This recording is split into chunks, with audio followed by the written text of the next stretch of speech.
अस्सलाम वालेकुम dear students, welcome to biological knowledge. Next हम डिस्कस करेंगे लेवल ऑफ बायोलॉजिकल ऑर्गेनाइजेशन में atomic and subatomic level and then molecular level. Basically हमारे पास atom होता क्या है।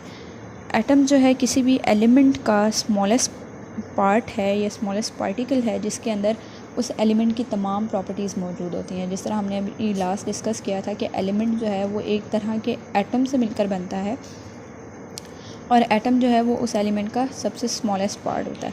हमारे अर्थ पे जितने भी लिविंग ऑर्गेनिज्म हैं या फिर नॉन लिविंग ऑब्जेक्ट्स हैं वो तमाम एटम से मिलकर बनते हैं। तो एटम जो है वो हमारे पास बहुत इम्पोर्टेंस रखता है। ठीक है, नेक्स्ट हम डिस्कस करते हैं सब एटॉमिक पार्टिकल्स।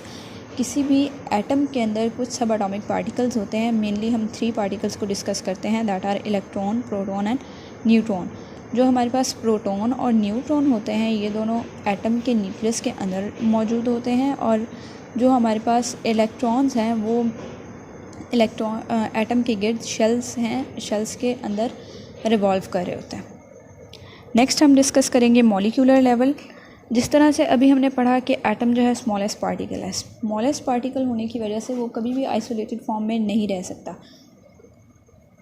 उसको रहने के लिए किसी न किसी एटम के साथ, चाहे वो उसकी तरह का ही हो यानी उसी जैसा हो या फिर डिफरेंट हो, किसी भी न किसी एटम के साथ उसको बॉन्डिंग करनी पड़ेगी। वो बॉन्डिंग आयनिक बॉन्डिंग हो सकती है, कोवलेंट हो सकती है, कोऑर्डिनेट कोवलिंग बॉन्डिंग हो सकती है। बॉन्डिंग करके वो एक नया कॉम्बिनेशन बनाता है जिसको हम कहते हैं मॉलिक्यूल।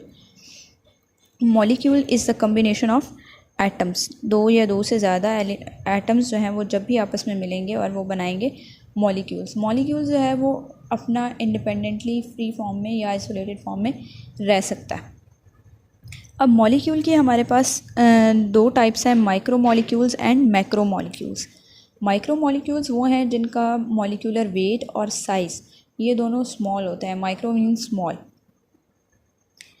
इनमें हमारे पास water, carbon dioxide and ammonia जो है हमारे पास माइक्रो मॉलिक्यूल्स में आ जाते हैं। Next we will discuss macro molecules. Macro mean बड़ा। They have the larger molecular weight and size.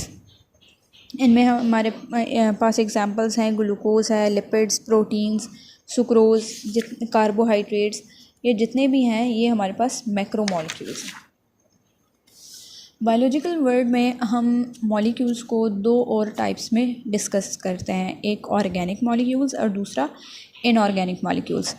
Organic molecules हमारे पास वो होते हैं जिनमें हाइड्रोजन एंड कार्बन जो हैं वो फिक्स्ड अमाउंट में मौजूद होते हैं। जिस तरह हम केमिस्ट्री में पढ़ते हैं ऑर्गेनिक केमिस्ट्री, इसमें भी ज़्यादातर हमारे पास कार्बन एंड हाइड्रोजन की फिक्स रेशो जो है वो मौजूद होती है।